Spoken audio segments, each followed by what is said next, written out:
voulais vous parler vite fait aussi du fait qu'il y a une guerre civile qui est en train de se former aux États-Unis actuellement, où tu as Obama, Bill et Hillary Clinton appelés à la révolution, etc. Vous avez des élites comme des acteurs comme Pedro Pascal, Jamie Lee Curtis, etc. qui insistent, il faut résister à Trump, il faut ceci, il faut cela. Ils poussent les gens à aller à la guerre civile à cause de cette histoire avec ICE et tout ça. Et moi, c'est ce mec-là, il le dit de la façon la plus claire. C'est un petit discours pour vous montrer maintenant l'aspect obscur où pourrait conduire le confort. Trop de confort conduit à l'arrogance. Et l'arrogance, voilà, elle est ici incarnée par cet individu qui a joué un méchant dans le film Breaking Bad. Voilà. Écoutez, certains hommes très riches, lui-même n'est pas pauvre, loin d'être pauvre, mais bon, certains hommes très riches, vieux et blancs, exercent leur pouvoir pour réprimer notre propre peuple, créant ainsi un sentiment de guerre civile dans les rues, préparant la haine et les haineux à haïr, leur apprenant à tirer.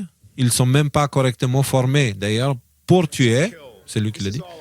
Tout cela est une préparation pour un problème très insidieux qui est dans notre monde. Et je dois m'exprimer clairement. Nous ne nous soumettrons jamais à ICE. Cela n'arrivera pas. Ils ne peuvent pas tous nous abattre. Si le monde entier se présentait à la porte de Poutine ou à celle de l'Iran ou à Washington, accrochez-vous, il tuerait 500, 50 millions de personnes, peu importe. Mais le reste d'entre nous survivrait avec un nouveau... C'est le moment de révolution. Le mec, il te dit, si on se bat, si on se présente à Washington, okay, on pourrait avoir 500 personnes ou 50 millions, peu importe. De morts, hein, on est d'accord. De morts, oui. Mm-hmm. Ce qui compte à la fin, c'est le reste d'entre nous. Le reste d'entre nous, c'est-à-dire il s'inclut directement dans les survivants. Le survivrait avec, justement, il rappelle l'importance de cette rébellion. Est-ce que vous voyez à quoi ça ressemble le monde de la nuit au moment où il fait le plus froid? Ça ressemble exactement à ça, une déconnexion totale, une humanité qui n'est plus là en fait. Tu sais, c'est la mort, la décomposition, et c'est maintenant, même les asticots, ils n'ont plus rien à consommer chez l'humain, tu vois. C'est... Moi, écoute, ma vision sur pas sur ce discours en particulier, mais sur toute cette histoire, c'est que ça pue la révolution colorée, en fait. Moi, je vois le Maïdan qui est en train d'avoir lieu à Washington en ce moment, quoi.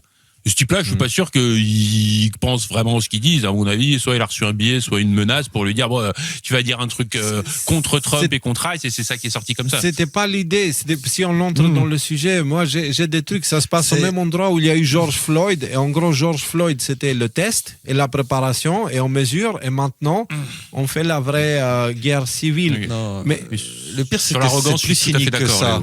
C'est plus cynique que ça, et c'est ça qui est un peu terrible, et on le lit très bien dans son discours. C'est que c'est pas grave. Il dit la société change, il faut qu'on empêche ce changement et entre les lignes pour que je préserve mon privilège en fait que j'ai actuellement. C'est ça. Voilà. Et s'il faut que vous moriez à 500, à 50 millions, moi j'y signe. Tu vois, c'est une thématique. C'est une thématique très profonde qui a été abordée dans la série Pluribus, où il y a un gros, les gens, ils sont devenus tous gentils à cause d'un virus, etc. Super sympa. Et il y a des gens, 13 personnes dans le monde qui le sont pas. Et moi, je regarde, et certaines personnes qui ne sont pas devenues super gentilles avec un esprit de ruche, etc. Certaines personnes combattaient le fait que les gens sont devenus tous un peu comme des abeilles avec un esprit ensemble. Et on a eu des discussions très animées avec un ami. Mais il dit, mais c'est horrible, t'imagines, le libre arbitre, il disparaît, les gens, ils ont plus le droit ils peuvent pas faire du mal, choisir, etc. Je dis, blablabla, blablabla. Je dis, oui, mais tu vois, la femme qui combat ça, ce qui se passe, c'est une bourgeoise, enfin, je dis bourgeoise, qui vivait en Amérique avec sa chérie, qui était presque millionnaire, etc. À elle, le monde d'avant, c'était bien pour elle aussi. Parce que elle bénéficiait de ce monde-là. Elle alors était qu'il du bon y a côté d'autres de personnes de l'injustice. l'Inde, de l'Afrique, c'est ça, de l'Inde, de l'Afrique qui profitent, qui sont pas devenus comme la ruche, mais qui profitent en fait du monde de la ruche parce qu'au final ils sont très gentils, ils leur donnent à manger, ils leur tiennent compagnie, enfin bref, ça se passe très bien. Et je dis mais toi tu connais pas, à mon ami, je dis tu connais pas le destin de ceux qui sont au final d'accord.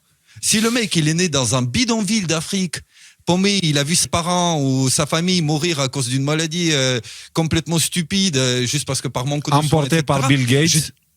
Emporté par Bill Gates, je vais dire, non, mais pour lui, ça va. Tu vois, pour lui, il accepte ça. Ça, c'est le moindre des souffrances. Et tu vois, il y a tous ces rapports-là au monde, à la liberté de la conscience, à toutes ces choses.